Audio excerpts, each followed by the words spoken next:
All right, guys, we're live, and this is something I planned for several weeks because so what we're doing today is we're talking about how can you be red pill aware and still be like a masculine dude that goes out into the world and gets what he wants regardless of the way shit is, and how can we interact with all members of our species, right? Dudes, girls, etc.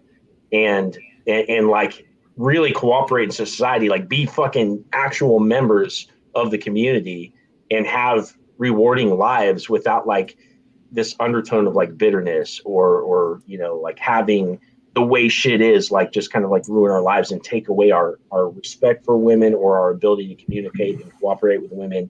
And I wanted to invite to this talk two guys that I really respect, just from my limited interactions. Well, a little bit more with Nik than Seth, but and I think Seth will be joining us here in a minute.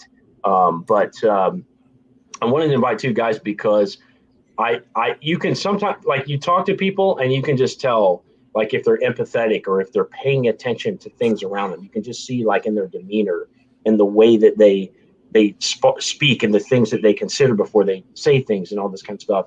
And Seth and Nik were the first people I thought of. Actually, Martin was another person that I wanted to get in on this, but Martin doesn't work on Saturday. So for anybody watching, we would have had Martin here too, especially, but he couldn't make it. So anyway, all that being said, for those of you who don't know Nik Novak, this is going to be a shitty introduction, but I know Nik. I know Nik because he runs he had a how to be a 3% man group, which was like a smaller group compared to some of the other ones. Was yours the first? I can't remember. Was yours the first or first of what? The 3% man Facebook groups, or was it no. So once he got there were two of them. One of them got deleted, so I decided to create a new one. Which I haven't actually been moderating it. I think after the second week, I stopped moderating it. The same here. But the exact same thing. But yeah, because I found out there's a 3% man group as well, which has been growing. So there were two groups to begin with, and one of them got deleted. I'm more active on Instagram than Facebook, although I am going to create a Facebook group for Ascending Men during the summer. Cool. So you want to tell everybody what Ascending Men is? Sure. So I guess a good summary of it would be, so if you look at the manosphere is made of MGTOW, Red Pill, MRAs, and the pickup community, right? That's all I knew until a couple of years ago. Back in 90s, a new movement of men's work had started called the Mythopoetic movement, which has to do with men initiations. It has to do with a lot of storytelling and also studying our ancestors to understand, sorry, I just got a message. Studying our ancestors to understand how they looked at masculinity throughout history, right? And we form brotherhoods, we form circles of men, and we cultivate qualities that our culture has failed to cultivate in men today. So my group is called Ascending Men. There are a lot of groups out there. Just to name a few, the Samurai Brotherhood, Modern Renaissance Man, that's a really good one. Lion's Den by Arash. Lion's Den by who? By Arash. I don't know if a lot of people know. Actually, speaking of red pill, since this is a topic, Arash is one of the most red pill people you'll ever meet. He's Arash D Bazaar. I've followed his stuff. I mean, back when I was doing game, he was one of the top coaches that I followed. But now he himself also has a brotherhood. Okay, so I was part of a different group called The Lion's Den by Seth Meilen. So that I just wanted to specify. Oh, really? Yeah. But I was just checking. Okay. So please continue. By the way, real quick, everybody, Seth just jumped on the line. We'll jump into his backstory in just a second, but we're just talking. Easy. We're doing it. We're talking about Nik right now. Yeah. So that's the different part of men's work or the manosphere that has started, I think, or he has restarted since 5 years ago. It kind of died off in the 90s, and recently it has started off again. So yeah, I'm the founder of Ascending Men. It's a brotherhood and a movement, and we cultivate the qualities that we're trying to cultivate in men is leadership, sovereignty, courage, honor, strength, and also a huge portion of it is understanding female psychology, because that's something that's not really talked about in other brotherhoods that I've been a part of. Yeah. So yeah, in a nutshell, that's what we're doing in Ascending Men. Do you guys study King Warrior Magician Lover, or like Absolutely. Iron John and all? Okay. Yeah. So Awesome. actually, yeah, Robert Moore, Sam Keen, Aaron John, these were the leaders of the men's work the mythopoetic movement back in '90s, which I think they were able to influence culture a little bit, but then again, like I said, it died off in the '90s. But now it's starting to pick back up again because there's Got a it. huge need for it. That's cool. So maybe in the comments at the end, you could post a link to your group. Sure. Awesome. Cool. Anything else we should include in there that anybody should I think I'm complete for now.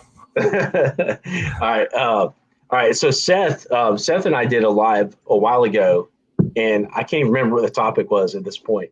But you have your own group. Say what? I think it was a little bit of everything. Yeah, probably a little bit of everything. Yeah. And so you've got a Facebook, like a men's Facebook group too. Do you want to talk a little bit about that and your backstory? Yeah, I'd love to. Nice introduction, by the way, Nick. I think the principles that you work by sound great. So yeah, I'm Seth Meilen, and I created a Facebook group called Natural Men, as you said. And the idea behind Natural Men is that we try to cultivate the core of your masculine being, and like allow yourself to basically free yourselves from all the sort of limiting beliefs that might be swimming around in your subconscious. Because I'm a firm believer of like the iceberg model. If you've heard of it, you probably have. It's like that a lot of what we do, like the very little, like the least part of it goes on top of the surface. So it's like the conscious mind is the smallest part of our experience, and the vast part of it is below the surface where the subconscious resides. And in the subconscious, we have things like childhood memories, like experiences that we had when we were young, beliefs that our parents passed on to us, multi-generational trauma, whatever it might be. And once we release these things, like we can bring them up to the surface, and with specific ways to actually release them is we can become our most clear, confident version of ourselves. And naturally, these like beliefs about social conditioning, like, oh, I shouldn't be a certain way, I shouldn't be sexual, I shouldn't speak with charisma or confidence or whatever, they start to fall away as we work on these limiting thought patterns. And the idea is then to really cultivate in yourself a comfort and a confidence that carries on to all interactions, not just like if you're saying what's up to someone on the street or whatever, but you actually have that confidence that translates into your whole life. And that's the idea behind Natural Men. Is like it's a community in building, is helping people express themselves, express their troubles, their difficulties, and really like get advice from people that are like-minded. There's like a lot of these Facebook groups where people are trying to tell you like, oh yeah, you've got to like punish her, you got to like blah blah blah. And it's like, no, that's not the advice that is given in Natural Men, and that's not the advice that I would recommend at all, because it takes you down this rabbit hole. But it's a lot more of like, how can you cultivate in yourself that groundedness, that presence, that also non-neediness, that detachment of any sort of outcome or whatnot, and allow yourself to be the most clear-headed individual that you want to be. If you had to cite one work that's helped form your philosophy and what was the inspiration for the group that you created, like what would you say like top one or two books would be? Like what are some integral works that sort of like inform your philosophy? That's a good question, man. I mean, there's so many great books. Have you read Dark Side of the Light Chasers by Debbie Ford? I haven't read that yet. That's a good like Dark Side of the Light Chasers by Debbie Ford. It's a good like self-healing book. Like for example, I'll give you an example. So there's an exercise in the book where it tells you where you're basically scanning yourself for like trigger words. So you go look in the mirror and you say, idiot, faggot, stupid, blah, blah, blah. And you say all this shit to yourself, and you wait to see which one of those words like bothers you. And then you just like exacerbate it until your mind just lets go. And it's informative of like some of the wiring and stuff like that, and it's got some really cool stuff in there. That sounds really awesome. That's actually, because what I do in my coaching is like an exercise where you actually release the limiting thoughts that you might have. And what I told one of my clients to do is go to places that he lived in his childhood or his old school or whatnot, and see what comes up and allow it to come up. And because there's all these like this baggage that is connected with geographic locations too. And it's Wow. nice thing Yeah. that it does come up. It's like, I think you're right, man, because I work in I used to work in hospitals, and I would sort of get triggered by the like sanitized environment. Because as a kid, I was hospitalized for depression a couple times, yeah. and so like as an adult working in those environments, like I always was like on edge and shit. And I don't even know why, because I don't even remember all my experiences. But being away from family and stuff like that. That's really powerful work, man. That's really cool. That's really cool. So I think we'll just kind of shoot into it here. Just I would recommend one book just on the question is A Peaceful Warrior. I don't know if you guys have read it or watched the movie. It's like an autobiographical book about I'll try to give away as little as possible, an Olympic athlete that suffers a severe injury that puts him on the path of spiritual enlightenment with his guide. And as much as there might have been some things in the story that they pulled to the extreme, it's very much about what the spiritual journey can be and what it can like enable you if you're in the now entirely, and if you're allowing for intuition and that kind of thing. And this is a book and a movie that just like blew my mind. And everyone that I've recommended it to is like, yo, I was taking notes. Like literally, if I'm sitting here and she wrote like 5 pages of notes to the movie. Is this like how to be like non-reactive and stuff like that? Or this is like an autobiographical movie, like about an athlete that went through it. Like people told him he would never be able to walk again, and by working with his mind, he actually was able to overcome these beliefs and about him. And I don't want to give too much away, but he, like, by doing the inner work, was able to fix a lot of the outer world. That's legit. That's legit. Okay, so I think we'll just go ahead and shoot into this here. So kind of the talk that I wanted to talk about is because I think we're all people that as students of men's advice, we're exposed to concepts like the red pill, or like even worse, in my opinion, would be like, and I don't mean to polarize here, but just speaking truth, right? Like maybe black pill or MGTOW and stuff like that. And it's useful to be educated in men's work because we're trying to help people. So we want to know what are the books that guys are reading, or even for ourselves, like what is the nature of reality? How can we inform ourselves and learn from people that maybe even have differing philosophies or differing attitudes towards women, or humanity in general. So it's like, so you come across like all these different kind of people, like when you're doing your work, and as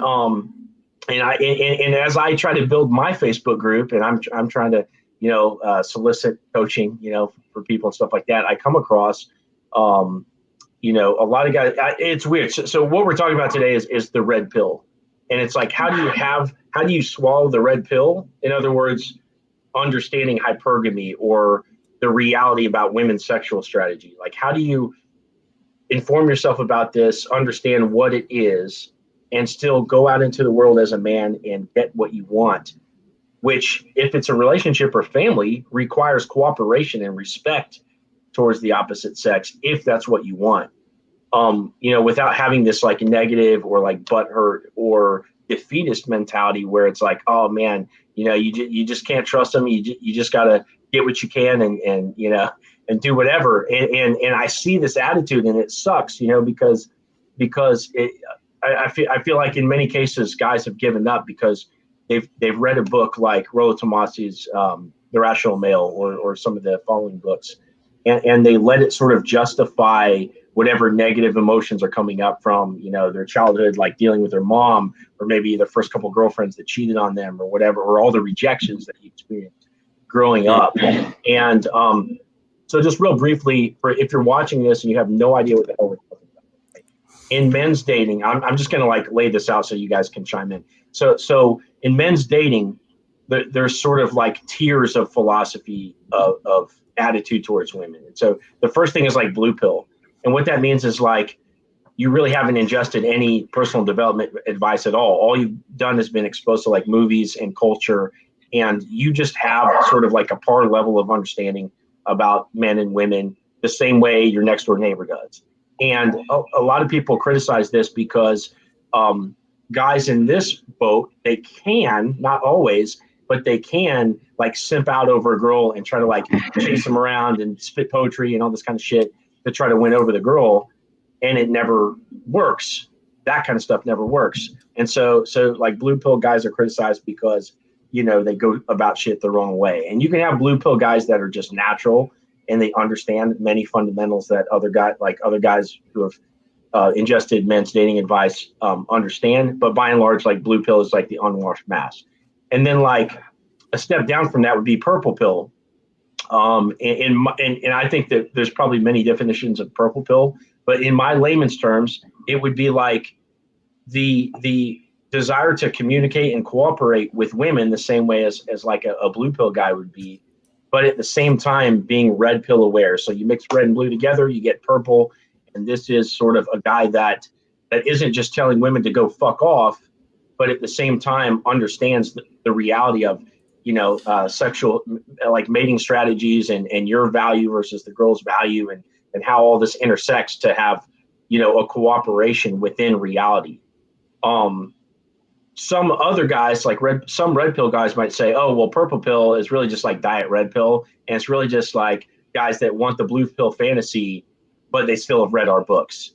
And I would put an asterisk on that and say that is not exactly true, because for me, it's just like the same desire as a blue pill guy to communicate and cooperate with women and respect women, but still being educated in the same way as the red pill guys. That's my definition of it. So that's purple pill. And then one step down the spectrum would be red pill. And that's guys that have understood. And really you could call purple pill guys red pill guys too, honestly. I think you're red pill aware. And what red pill is that you know what hypergamy is. In other words, you know, the same way men's sexual strategy in general is to go around and mate a bunch, right? Or like we want to diversify our sexual interests. Women's strategy is to always go for the highest quality man ever. And so there's two attitudes that you can take about hypergamy or women's sexual strategy.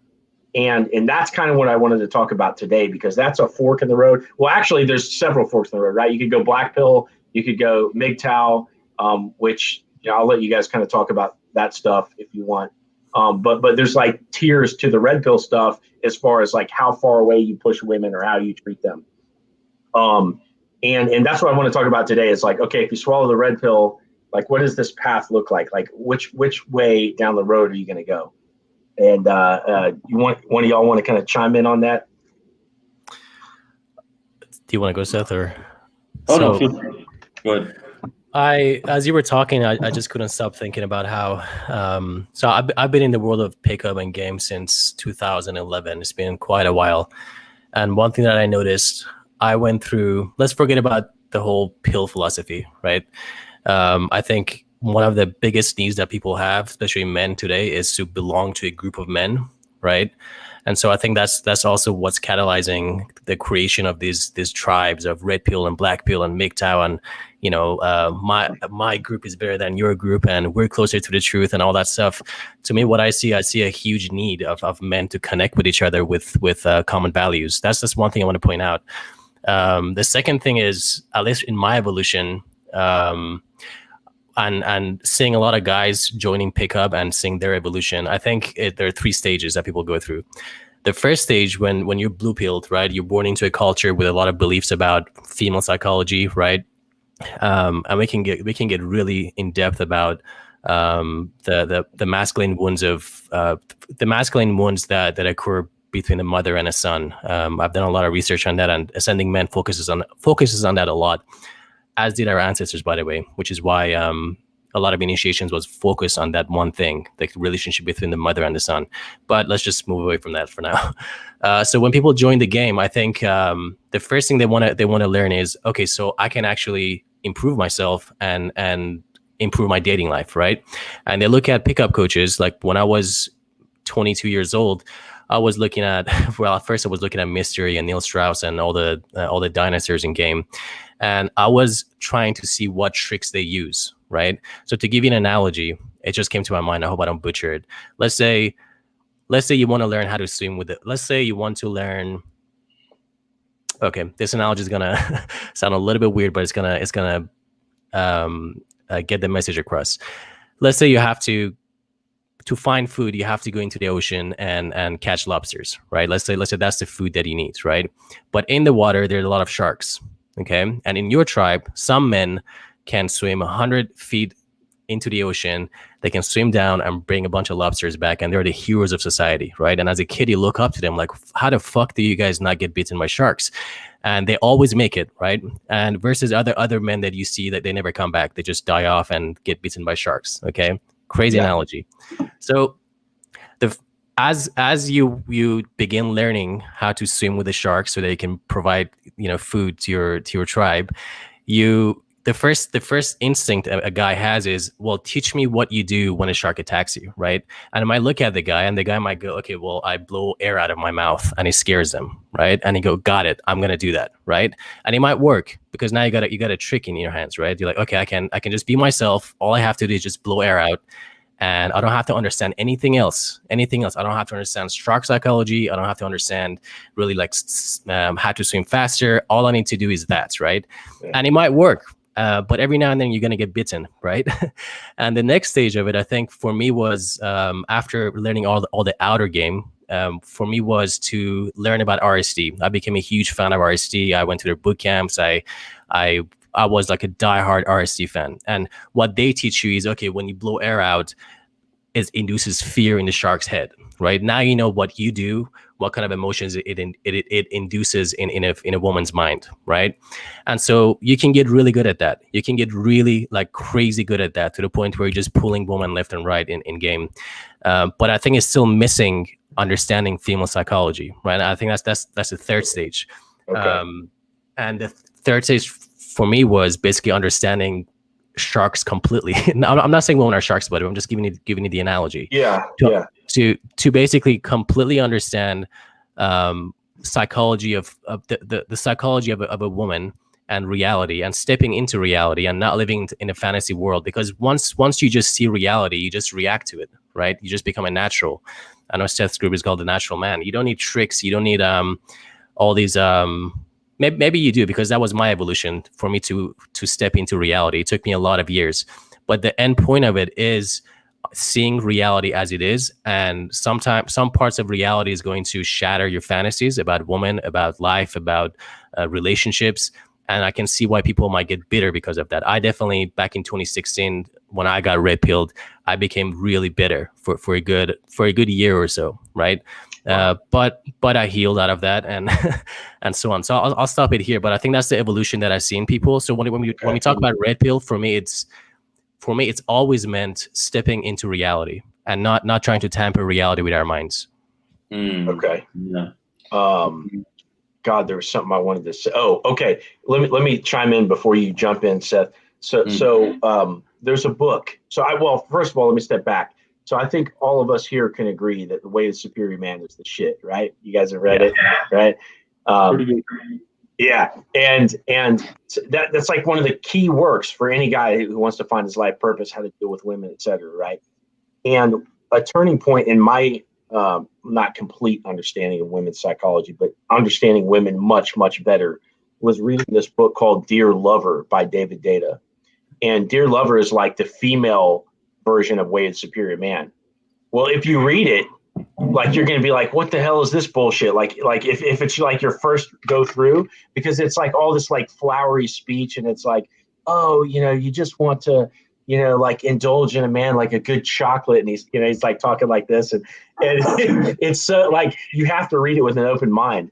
But when you read this book, you get into the woman's mind. If you're watching, if you're being aware, you're not just, you're just fucking narrow first person experience of reading a book. It's like, no, it's like you're reading, but at the same time you're over here watching yourself read, and you're thinking about, everything that's going on, and you're really being present with the book. You really start to understand woman's nature. And when you understand that part of women's nature is devotion, right? It's like, oh, so it's not just, Chad and Tyrone that fell into a pit of money and drives around a Lamborghini and all this shit. It's like, no, a woman can't have maximum devotion if you don't warrant it in terms of your strength as a man. And so, so two pieces of my journey to like diving into like really understanding women at a better level and understanding what hypergamy like really is is like was having a high quality partner for the first time in my life, and then reading that book, and it's like, oh, okay, it's like hypergamy is true, but like when you really dive into female psychology, it's like, okay, well, there's more to it than that, because a lot of times a high quality woman wants the same thing as what we want as men, which sometimes is going to be a family, sometimes it's going to be like a strong home base. So they're going to go hypergamy until they lock down that guy that has it most of the way together, and then it's like, okay, now we're solid, you know. And a lot of guys are scared, like they think that doesn't exist or whatever. Anyway, I just wanted to touch on that before it got lost in the sauce.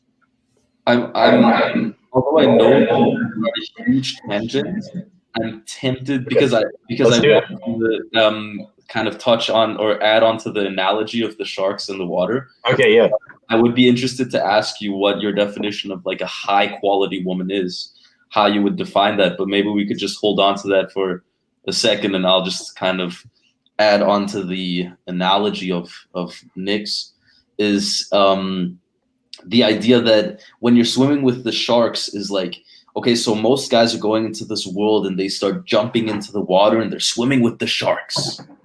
And sharks are fucking scary. They got big teeth, and right, you're swimming with the sharks and you're paddling and the water is hectic and everything, and you're in competition with these sharks and you're trying to blow bubbles in their face and all of these things. And because you're so in your reality of blowing bubbles and scared of these sharks, and that you're like, your perception is like, sharks are out to get me. They're all out to get me.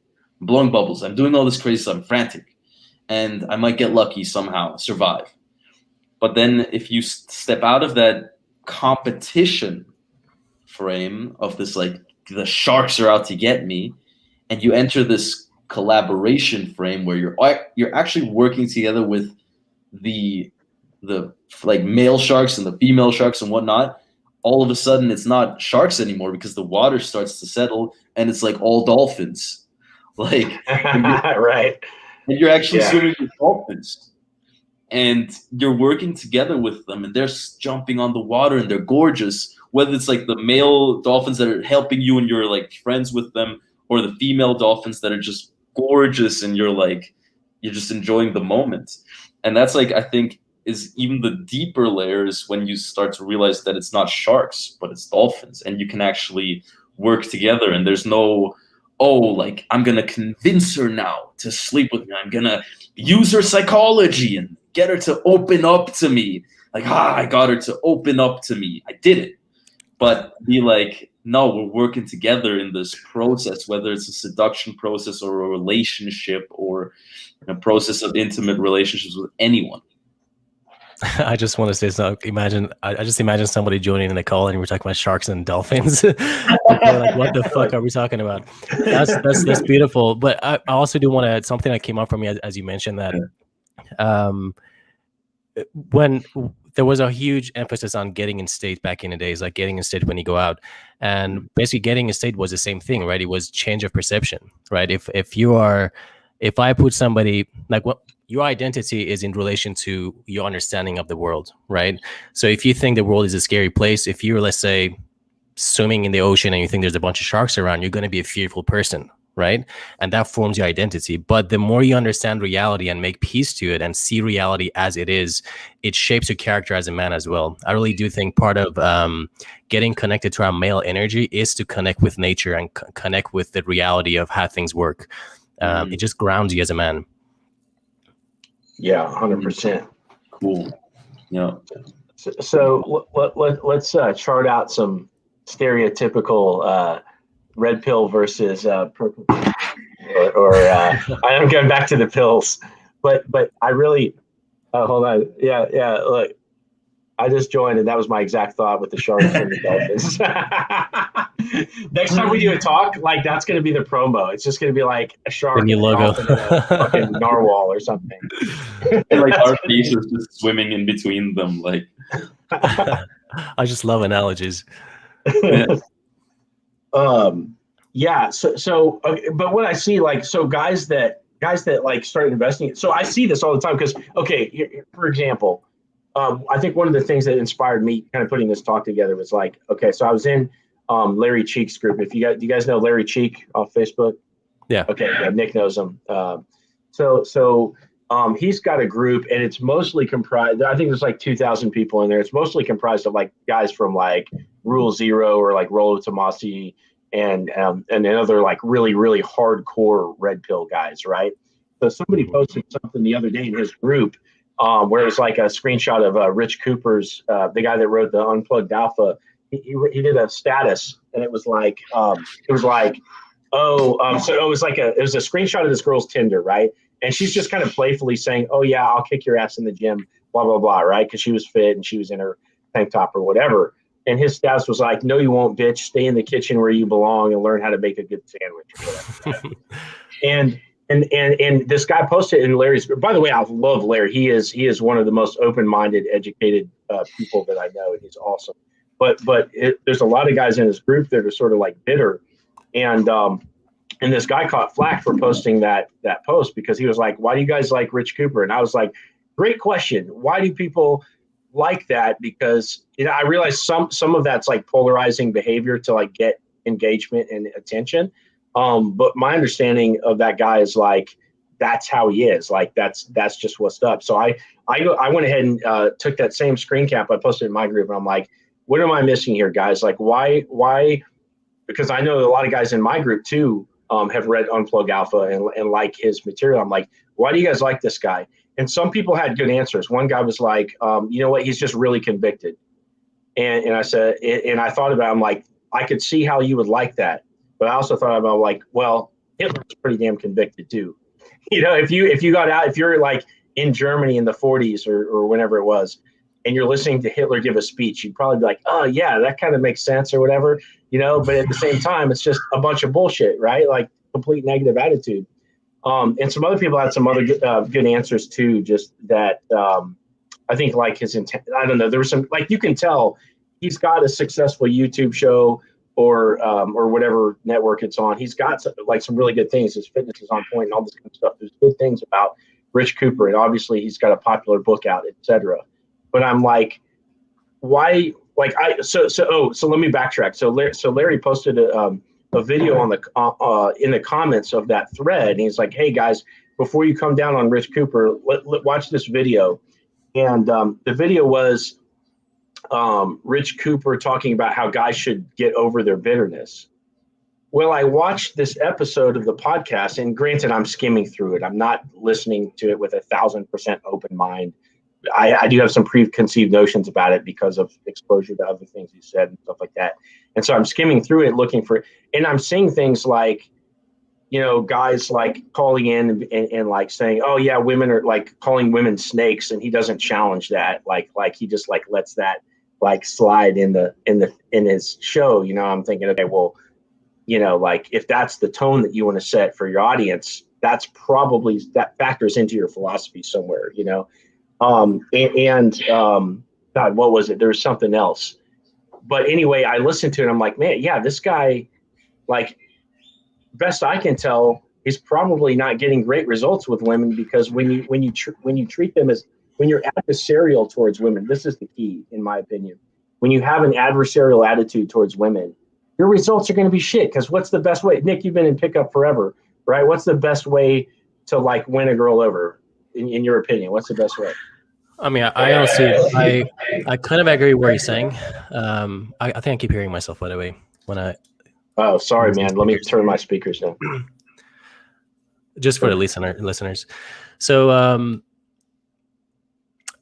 the best way to win a woman over is value. It just comes down to value. So even when it comes to adversarial interactions with women, if you're high value, some woman would still go for you. If you study the works of Gorgeous Dre, I don't know if you guys know the guy. He was an American pimp, actual pimp, or Iceberg Slim. He has a biography as well. He was an actual pimp, and the stuff in those books will make you just go fucking insane when you see the stuff that they used to do to women, and he actually fucking worked, right? So being adversarial towards women, obviously it's not going to work all the time, right? But I think it all comes down to value. And a lot of people like it goes back to the same analogy again, right? They look at, okay, well, this guy's being adversarial, so I'm going to do the same thing, right? It's not the part. It's not that part that's getting the woman. It's value that's getting her, right? Getting her attention.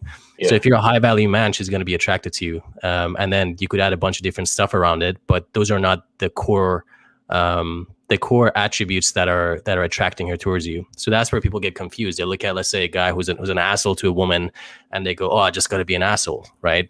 Versus he has a lot of different things in the background that's attracting her, right? If he's wearing pink shorts and he's high value, you might go, "Oh, he's wearing pink shorts, I'm going to wear pink shorts," right? Instead of focusing on what is actually attracting a woman towards him, right? And it goes back to, again, evolutionary psychology and survival and all of that stuff. So with Richard Cooper, I listen to a lot of his stuff. I actually listen to the Rollo Tomassi pretty much constantly on a weekly basis. Okay. I don't agree with everything he says, but I see these people as individuals who are in search of the truth and trying to dissect the truth as much as they can. And if you're in the business of trying to dissect the truth and going against social conditioning, you're gonna say some edgy shit. It's just gonna happen, right? Yeah. 100%. So I actually find their work very noble. However, it does come with a big responsibility of not saying things like Richard Cooper said. I also think that's just a marketing strategy that he used to attract people from MGTOW so that he could, sell more stuff. But yeah, that's just my 2 cents. Okay. And because I see things, I don't see people chat like, okay, so if I'm doing a podcast and somebody like hops on, they're like, "Man, that bitch did this and that." I'm be like, "Dude, why are you calling women bitch?" It's not that like I've never said that or anything or whatever, but it's like that attitude right there. Well, I mean, for one, yeah, it is kind of shitty. Like, would you ever want to talk to a girl that just calls you a fucker all the time or whatever, right? But some guys do. I guess so. Okay, so that's another point there that I have, and I understand that value is going to determine what you can do with women, right? The ways that you can act and all that stuff.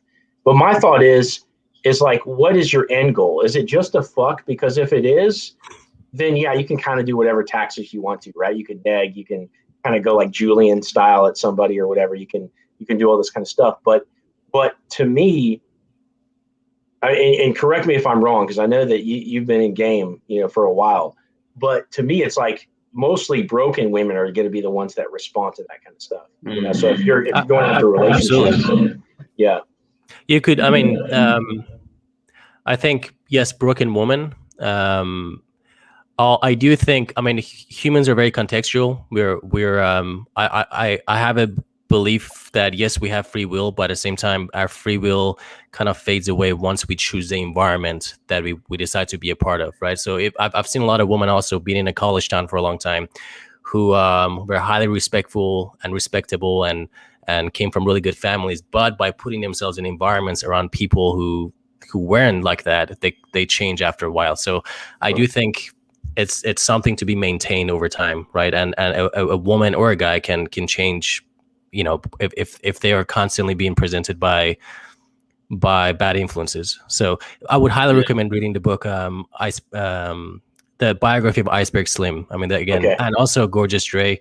I think he was invited to Oprah because after he came out of the prison for pimping, basically, he decided to actually help women. So he started sharing a lot of his information on what they were doing to literally, and a lot of people have a perception that these men preyed on broken women, and he will blow your mind with his information that no, any woman that's impressionable, they could just take him and give, and basically, yeah, I don't want to share a lot of stuff on Facebook where Mark Zuckerberg is listening, but I will highly recommend you guys read their work. And again, a lot of ugly stuff that they say, some people might listen to the book and go, okay, this is fucking stupid, I don't want to listen to it. It's just, it's a matter of how much you're willing to search for the truth. You're going to hear a lot of ugly shit, on your way to the truth. So that's just my 2 cents on that. And we can talk about red pill. I think another thing that I noticed, every time I come across a coach that goes, so I'm part of a lot of groups, relationship groups, and I've noticed the new trend for coaches is to say, if you red pill, leave my group. And I'm like, well, I'm one of the most red pill motherfuckers out here, so should I leave the group? I mean, this guy doesn't seem like he hates me. So let's do what. Yeah, go ahead. No, go ahead.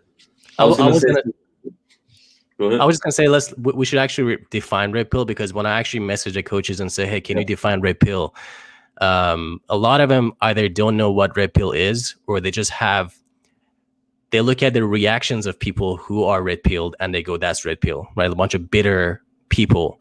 But it's the message itself is different, right? The reaction to the message is what people are hating on, right? Yeah. It's a bunch of bitter men. It's a bunch of, misogynists and stuff like that. It's like, yeah, but bro, listen to the message, right? Like the analogy that I shared on Facebook, you put water in a snake, you get poison. You put water in a cow, you get milk, right? The water isn't a problem, right? How people process the information is a problem. So don't shy away from the red pill. That's a great analogy, man. Yeah, I agree. That we're gonna make that into a meme with your face on it. Oh my God. So many analogies. Yeah. Well, you know what I think is the one underlying factor that differentiates the toxic side of red pill from the educational side of red pill, which there's certainly an educational side to red pill.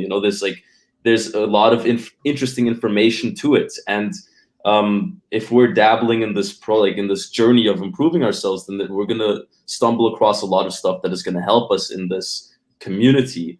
But I think the difference is that a lot of the guys that are in the red pill, they have these underlying rooted beliefs about women and this hatred towards women, that they finally find a community of men where they can let all that shit out and they can rant about it and they can shout with their friends and they can say, oh my God, I can't believe women are like this. I can't believe they're doing this. And finally, they have a community of people that share that hatred and that distrust and that misogyny in many ways. And all of their beliefs about women are proven. Finally, there's someone that agrees. And once you fall into that rabbit hole of your toxicity being approved, it's the same like when you have a toxic relationship with someone and they keep feeding into it and feeding into it and feeding into it. You have very little reason to take a step out of it because you're constantly being validated. Mm-hmm. So I think one defining thing of the toxic side of red pill, and which is probably what Benny refers to with the red pill when we go into here saying the red pill, let's talk about it, and what's wrong with it is the side of it where all the guys are just complaining about women, where they're talking about the things that they do horrendously bad, and that it roots in fundamental distrust of women rather than let's learn how to do this in order to have amazing experiences with women. Yeah, 100%. Yeah. So I threw up this comment just because it was congruent to kind of what you were talking about. So Jose goes, at one time I was so invested in red pill content that I couldn't realize how toxic I was becoming. Now I'm detoxing from that kind of content. But it's it's not bad altogether, right? It's like what do you do with it? Well, let's talk about it, because red pill could mean different things to different people. I think when I talk to different people and they go, oh, red pill is bullshit, I'm like, what part of it? And they just choke and don't know what they're talking about sometimes. Yeah. So for me, so the way I see red pill is, for me, anything that's closer to the truth and reality is going to be red pill, right? The analogy comes from the Matrix, and manosphere has this boyish sense to it. I would like to actually call it the boyosphere. There's very rarely anything manly about the manosphere. So yeah, we're creating all these pills in red and blue and purple and stuff like that. But I think the underlying of it is there's two parts to us as humans, right? There's the biological side of us that we're born with, billions of years of evolution that forms our impulses as humans. And then there is that social conditioning on top of that biology, right? So you have biology and social conditioning, right? Mm-hmm. In today's world, in the postmodern world, we have suppressed biology, right? And so we just think that we're blank slates and everything's socially conditioned, which is why everybody, at least in the US, are confused with gender. Generation Z is so fucked. They're completely ignoring biology, which is a huge part of humanity. It's our human nature.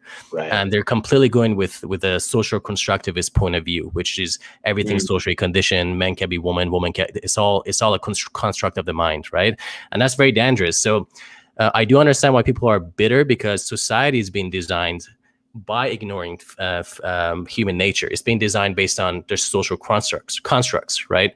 And so the incentives to, for example, this is where the toxic femininity side comes in as well. Like, it's something that's also in the discussion, is like the fact that women are now being told, this is something that we were just talking about today, is like the fact that women are being told that they should not have any femininity about them, that they should be fully in driver's seat mode all the time, always action, action, action, and that they can't have any submissive side to them, that they can't embrace their beauty. It's like, there's the toxic femininity side where any sort of embracing of the woman's beauty is like frowned upon by the women. And then it's like, that's a similar side of the coin. It's like, why would you suppress that way of being in a woman that feels comfortable in that? And then you also have a lot of women that are incredibly uncomfortable and incredibly incongruent in their way of being, because they're trying to force upon themselves something that their biology doesn't necessarily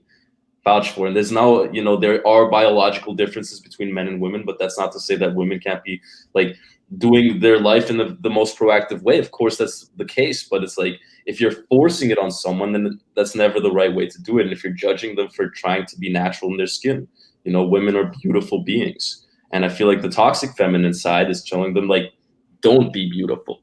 Don't embrace the fact that you feel comfortable when you're wearing something nice. Don't do that at all. It's all men that are, and then it also collides. It's a mess. It's a mess what's happening in the West, and I can see. I mean, it is hard to have a solid relationship long term with a woman in today's world, in my opinion, especially starting a family, and as a man, there's a lot on your shoulders. Back in the day, a woman used to enter your life ready to go, right? She was willing to be your wife. She knew how to be a good wife. She knew how to be a good mother. These days, we're not really teaching. Actually, I was talking to a guy in the sauna. He's a really old man, and I always like spark conversations about manhood and masculinity and stuff like that.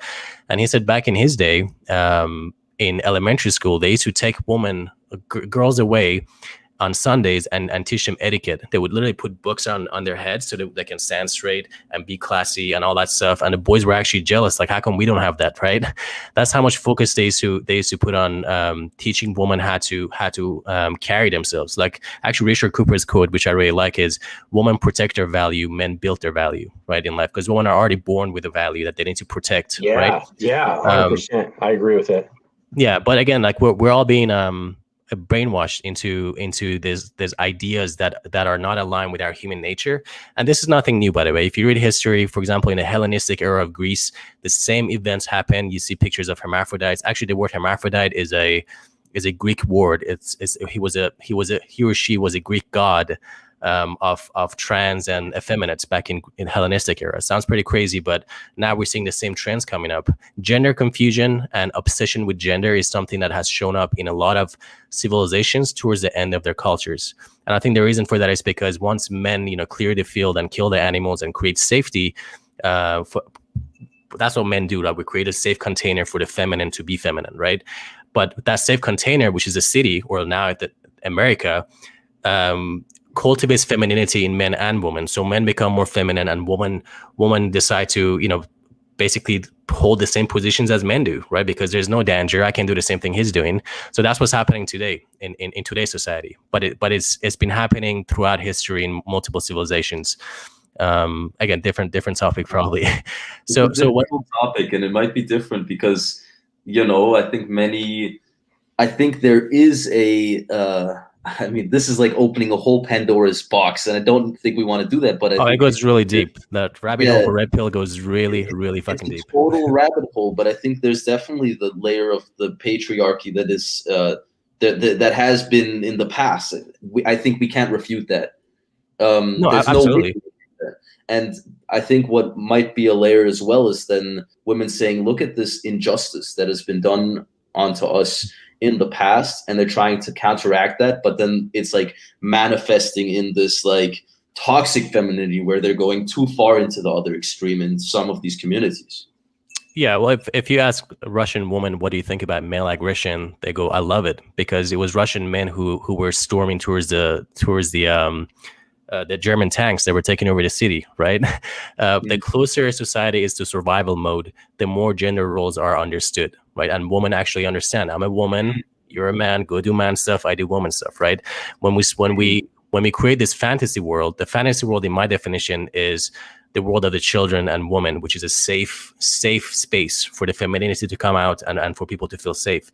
Now, once you expand that to a whole nation becoming a safe space, and we're staying away from survival mode constantly and evolutionary pressures, that's when all these things come up, and women start thinking patriarchy was terrible. I mean, if you look at 99.99% of civilizations in the past and cultures in the past, including also our cousins, our cousin primates, they are mostly patriarchal, right?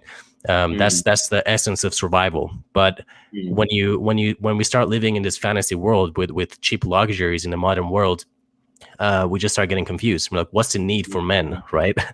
Well, I mean, we can again take this in any direction. But as a guy, I rely on men, right? I rely on the military men. I rely on the state. I rely on the police department. I rely on the butchers, hunters, and farmers for me to be able to be here and talk to you guys and not have to worry about any of that stuff. I have outsourced that to basically 99% of men out there doing the work. So I'm not living in a fantasy. I'm aware of it, right? But most people aren't. So yeah, it's an interesting conversation, man, and I mean, there's so much depth to it, and I think it's reasonable that women are putting themselves out there and that are trying to counteract a few of these things, and I think it makes sense. But at the same time, it's also, Jordan Peterson is an interesting person to listen to about this.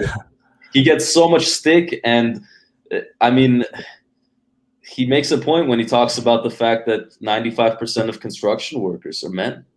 95% of, so you want to share jobs 50-50? It's like, yeah, okay, but it's a rabbit hole. It's a rabbit hole.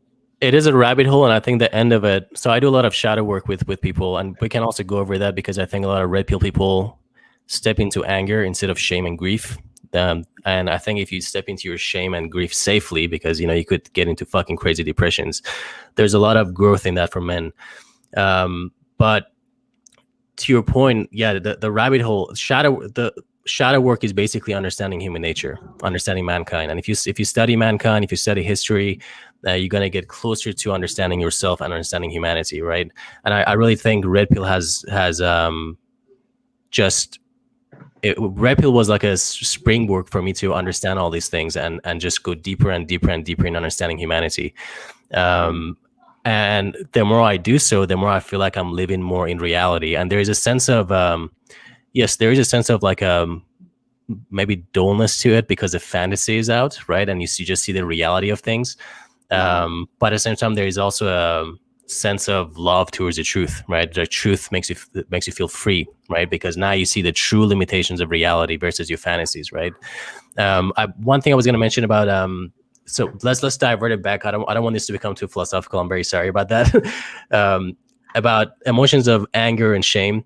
So a lot of people, when they go through a crazy breakup, I mean, I've gone through the lowest lows in pickup, dating and relationships. And I've spent a lot of time being depressed because of it, right? So because of that, though, before I was red pilled, I was shying away from emotions of grief and feeling shame, right? But once I discovered red pill, I immediately would jump into anger after anything bad that happened to me, right? And I think because anger has a higher energy than shame and grief, a lot of people that join or begin studying red pill, let's say after a breakup, their attitude goes from, okay, where did I go wrong? Did I fuck up? And going internal, which could be really toxic, but also that's where a lot of growth comes from. They stop that and they step into anger, blaming the externals, right? They go, well, she was a fucking bitch and hypergamy and all these things. Yeah. And a lot of people that I coach, I tell them, listen, shame, I basically try to create a good relationship between shame and grief, right? Because I do think grief is a doorway to feeling for men. And a lot of guys are shying away from it by stepping into anger. So that's something I don't like about red pill. So with shame, the emotion is basically telling you need to take corrective action. That's all that shame is. Shame is telling you, hey, you're fucking up. you fucked up. Here's how you need to take corrective action, right? If you ignore it, it becomes hostile towards you and goes, you're a piece of shit, you're stupid, you never listen, you're not enough as a man. Shame can get really fucking toxic, but if you create a good relationship with it, it's actually telling you the corrective actions you need to take. So I just went through a breakup myself. It was a devastating breakup, but I was able to heal from it and learn from it and grow from it because I was not shying away from shame. I made a list of all the things that I did wrong in my relationship, and I'm the most red pill person you ever meet in your life. But I made a list of all the things that I did wrong in my relationship, how I could have improved it, as well as the things that I didn't like about her, right? You've got to have a balanced perception. But I was able to heal myself, but also, in my opinion, I became a lot more mature just in a matter of 2 months of doing that. Versus before, I step into anger and just say, fuck that bitch, I'm gonna go out and meet other women, and I have been, but yeah, that's the thing. Yeah, I think that's an interesting point. Is Benny? Sorry, man, if you want to. No, Sure. no, I was just going to ask. I was just going to ask you if you have your guys do any of like listen to Brene Brown's talks, or do you get into her work as well? I have in the past. I mean, I haven't brought her up, but vulnerability is a huge part of men's work, at least the metapoetic movement. In our brotherhoods, the first meeting that I start with people who join, if you really know me, you would know that, right? And you have to say things, right? Say things that you've never shared with anybody else. And the things that come up in these men's groups are absolutely fucking insane. And that's what creates intimacy, vulnerability, right? And a lot of growth comes from that. So yeah, I love her work. That's awesome. Yeah, definitely. So yeah, what I was gonna still like attach to on that, what you said, Nick, which is a very interesting point, is because when you're in shame and grief, this is like if you're in shame and grief, then these are emotional states that are not very conducive to action. Because shame and grief are more you wallowing in victim mode. So if you're in shame and grief, it's already a step up if you go into anger. Because anger actually allows you to take action. As you said, you stepped into anger and you were taking action. So it's better to and I'll get to the essence of what I'm saying. It's better to be in anger at first than to be in shame or grief, because shame or grief will have you, read things on Facebook and then go lay in your bed and watch Netflix all day. People hit you up like, should we do something? And you're not doing anything because your shame and grief then results in apathy. But if you're in anger, then you're at least taking action. That's the silver lining. You're at least taking action. And one fundamental thing that I have to do in my work with guys is depending on where they're at, they might be in anger, but they might be in shame or grief. And if they're in shame or grief and they can't step into anger, then we have to find a way to actually let go of that emotional state and get them into taking action. Because I think that's such a common thing for people, is that they're just they're wallowing. They're wallowing and they're in victim mode. And that's where the red pill and these psychological concepts help you overcome a barrier in the first place, is you're realizing, there's a different world out there. There's actually a way to improve this. And it helps people step at least into the next reality. But then once you're in that reality, it's got to be a quick step into something you go from anger to pride, but then you go into peace. And you want to get to peace as fast as you can, because if you're stuck in anger or in pride, then you're going to be very hard on yourself. And you said that pickup led you to a very dark place. And it did me the same way. And I think it's done that to a lot of people, that they enter this depressed state, this dark space where the world is crumbling. And if you're in that anger mode for too long, and the anger always obviously relates not just to other people, but especially to yourself, then you're going to go harder and harder and harder on yourself until those grinds can't move anymore. And you're going to be stuck and you're going to be angry about it. Beautiful. Yeah. One thing I was going to add to that is, so I'm familiar with Stephen Hawking's work, and I understand the lower emotions in the list. I think the glue to it is love, right? Once you do have self-love, you actually see the benefit of each emotion that was passed down to you by your ancestors. Can you all hear me? Just for the listeners, Dale Hawkins, right? Oh, Or- David, is it David Hawkins? Did I say Stephen Hawkins? Oh, my bad. I thought All you these were- Hawkins, man. These Hawkins are geniuses. There's so many books. Yeah, David Hawkins, Force versus Power, but also Letting Go. Letting Go is my favorite one.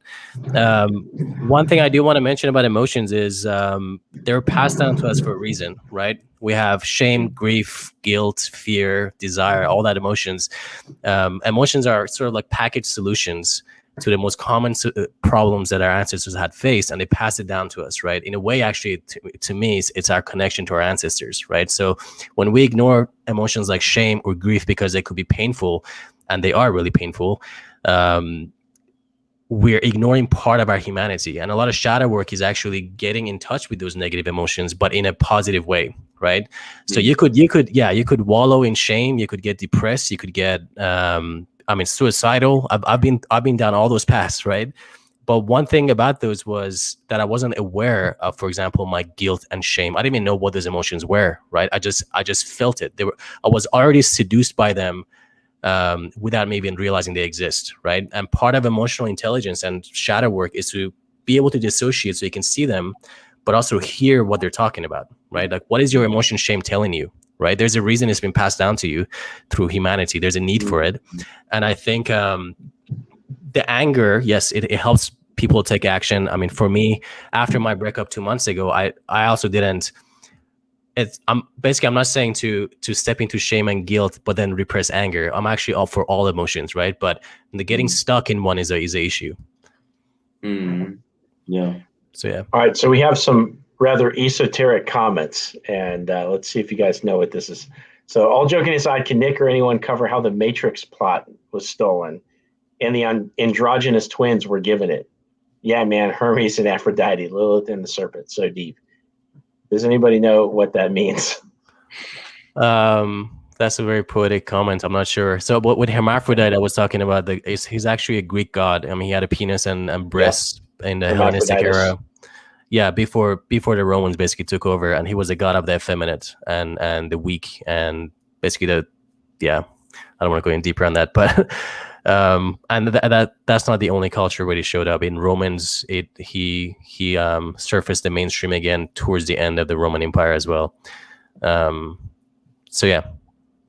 All right, and another one. Yeah, arithmologia from Jesuit works circa 1600 for the enneagram is interesting when overlaid with Jung's archetypes.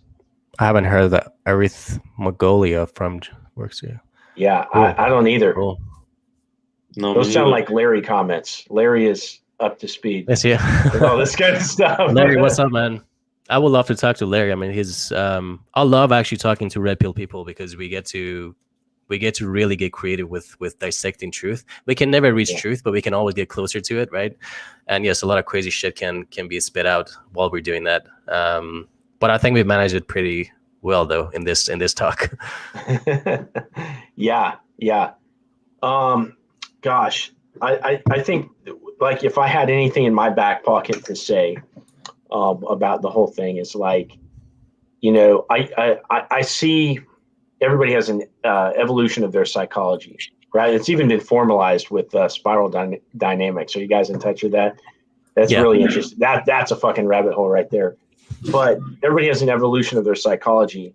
And I think that, like, red pill rage, quotation, is like a valid stair in the stair cage, right? It like wherever you're starting from, at some point, it could evolve into that, right? Potentially, depending on what your life has looked like and all that kind of stuff. And for me, as somebody who's past that, like, I have to take a step back and be like, oh, like don't fuel that. Like, don't like chastise somebody for that, because they're just kind of on their path, like trying to figure shit out. And so I always have to kind of like chill back. But it's a struggle for me personally, because, like, as a men's coach, my attitude is like, okay, like, game and dating and all this kind of stuff it's fucking hard. It's like I always use this analogy. It's like walking around at competition weight all the time. Like, if you're going to go fight, you've got to chisel the fuck out of yourself. You're training, almost every single day. you've got like multiple months where you're like in a fight camp or whatever. Like you're serious as fuck, and it's really uncomfortable. You got to watch your diet. Towards the end, you're sweating all your weight out and all this kind of stuff. And like nobody wants to stay in the single dating world that long because it's super uncomfortable. Like most people don't want to face, like the woes of, for example, pickup, right? Shooting out a lot of approaches and facing all this rejection and stuff. And I always hate when I see the attitude of sort of just like this attitude of resignation. It's like, oh, okay, so this is how it is. Okay, well, I guess I got to hang it up, boys, because I've swallowed the red pill now, and I just can't do shit, And I hate when I see that, because I understand at some level that that's somebody trying to grow potentially, but that's a fucking quagmire. Like I hate when people use, like a book like Rollo's or something like that to justify not taking any action when it comes to women, to just kind of throw your hands up and be like, yeah, fuck them bitches. And you know what I mean? No, absolutely. I think even in game, I met hundreds of guys since 10 years ago, and I would still say like 3% of them actually took action. The rest of them got into it. It was too hard. They started bitching or got a girlfriend that they actually didn't match their values, and they just like settled down, right? And to me, I never understood that. Game is hard, but at the same time, it's fucking amazing. It helps you connect your, like you said, competitive side to that male energy, right? It's definitely, it's been one of the biggest transformative things I've ever done in my life to this day. And I've been through so many different things, but game itself have taught me so much about life. Yeah, definitely. The amount of guys that have gotten into it at one point and that have then basically submitted and waved the white flag, and then friends from back in the day, or even people that I'm still in touch with, and they keep on complaining. And they're like, oh, I wish I had a woman in my life. Or, oh, this, I can't believe I can't change this. And the interesting thing is, and this is, again, it comes down to the emotional state where they're at. They might just be in shame, or they might be in apathy or grief about something in their past. They don't just complain about their romantic life. They complain about everything. And they might fall into this tonality of, but come on, or, oh, this. And it's like, you can take action. You can change this. But they prefer the reality where they can't change it, where they're the victims of the universe. Yeah. I would. Yeah. Guys, I think I'm going to have to wrap it up because it's the weekend. We got another engagement. Now we're kind of like 7 minutes over the hour. I hate it because this is such a great discussion. I feel like we could probably go a whole nother hour, Yeah, I think we're just warming up. Yeah. How much time do you have? I was wondering if we could go around and just each of us give maybe a couple pointers to men who are listening. Some takeaways. Why don't we do that pretty concisely? Like, I think I can go to let's go to 110 if you guys are good. 3 minutes, okay. Yeah. Apologize. No, you're fine. So yeah, the topic of this was red pill, and I would say if you're a person who, forget a terminology, if you're a person in search of truth when it comes to female psychology and dating and relationships, also do understand that the language that you're going to choose with women is going to be different than the language you choose with men, right? The more you try to step into reality and understand the harshness of reality, you have this tendency to also invite everybody else to join you. That's a mistake that I made a lot with women, especially in my relationships. There is a way you talk to women and there's a way you talk to men. That could be a different topic for later that we can go over. But that's something I want to point out for people who are red-pilled. Just understand the difference between the language that you use when you speak about red pill and your understanding of the world with women and with men. And second is don't shy away from red pill. Use critical thinking. And see it for yourself, right? Put on the lenses of red pill and see how your life turns out. Become consequentially intelligent, right? Understand the consequences and then reform your beliefs. That's just 2 cents I wanted to share. Mm-hmm. Thanks, brother. Yeah. And thanks for that, brother. That was really nice. And I would say my philosophy at the end of the day is you want to combine the two. And I was having this conversation the other day, and it was very interesting. you're on your spiritual journey, but you're also on your journey of improving your dating life and all the above. So you want to combine the two. And as you're on your spiritual journey, don't mistake the spiritual journey for meditating in the fucking cave and not doing anything. But as you're on the external journey, don't mistake the external journey for learning, and not doing any inner work. Combine the two, and the spiritual journey will bring you to the results that you want to have, and to the, not just the results, but also to the learnings, and seek the learnings with your spiritual path. Combine the two and realize that, all right, so the things that your parents told you, they might not be, or what your parents taught you, or the social conditioning and whatnot, might not be your fault, but it is your responsibility to change it, because otherwise you're in victim mode. So take action and work on the spiritual side for your inner mind, and work on the external as well. Beautiful. So I'm gonna throw my 2 cents in as well. So I think that if you've recently read like The Rational Male, or if you've kind of swallowed the red pill and you're getting into all this material, and if you're fearful and you're worried that, hey, I can't be vulnerable with women, or like I really need to protect myself, I need to make sure that I operate in this very specific way in order to defend against getting dumped or getting cheated on, et cetera, et cetera. From the perspective of somebody that has, so if you don't know my backstory, basically I went on a tear, and then I chose a really high quality girl out of abundance. Okay. And so from the perspective of somebody that's been in like a 2-year relationship, from like choosing from a place of abundance, as opposed to like settling into the first halfway decent girl that comes along, right? Like from that perspective, I can tell you that there are such a thing as high quality women out there. So if you're a guy, you're educating yourself on men's issues, you're reading The Rational Male, you're reading all these works that are legit, and you're educating yourself, and you have certain things that you want, you're on your purpose, you're trying to achieve things. There are women out there that are the exact same way. There are women out there that want a home base. There are women out there that like, they want to be your ride or die and shit like that. And they read books, and they're entrepreneurs, and they do really cool things, and so women are not something to be scared of. You want to educate yourself, and you want to safeguard against these pitfalls that we get into, because I've been through them. You guys have been through them. Everybody has to go through that. We all get our heart, trampled upon and all this kind of stuff. But you build yourself up to a point, and it's like, once you get there, you don't have to worry about that shit anymore. And so I'll just say that there are such a thing as high quality women out there. We don't have to worry about, are they going to cheat on you all the time, or et cetera, et cetera, et cetera.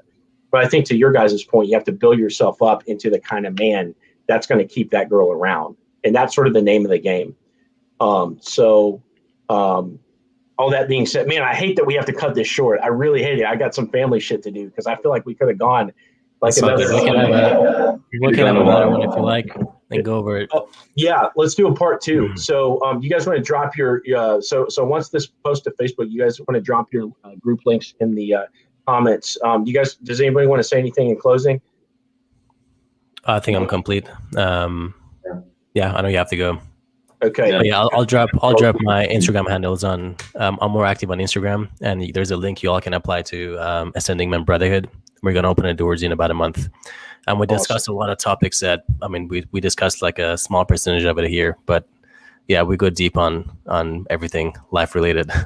Yeah, really cool. Yeah, and I'll also drop my Instagram and my Facebook link. And I appreciate you for hosting this, Benny, and I appreciate you for joining, Nik. It was a nice way to spend the Saturday, I gotta say, and I would love to do it again.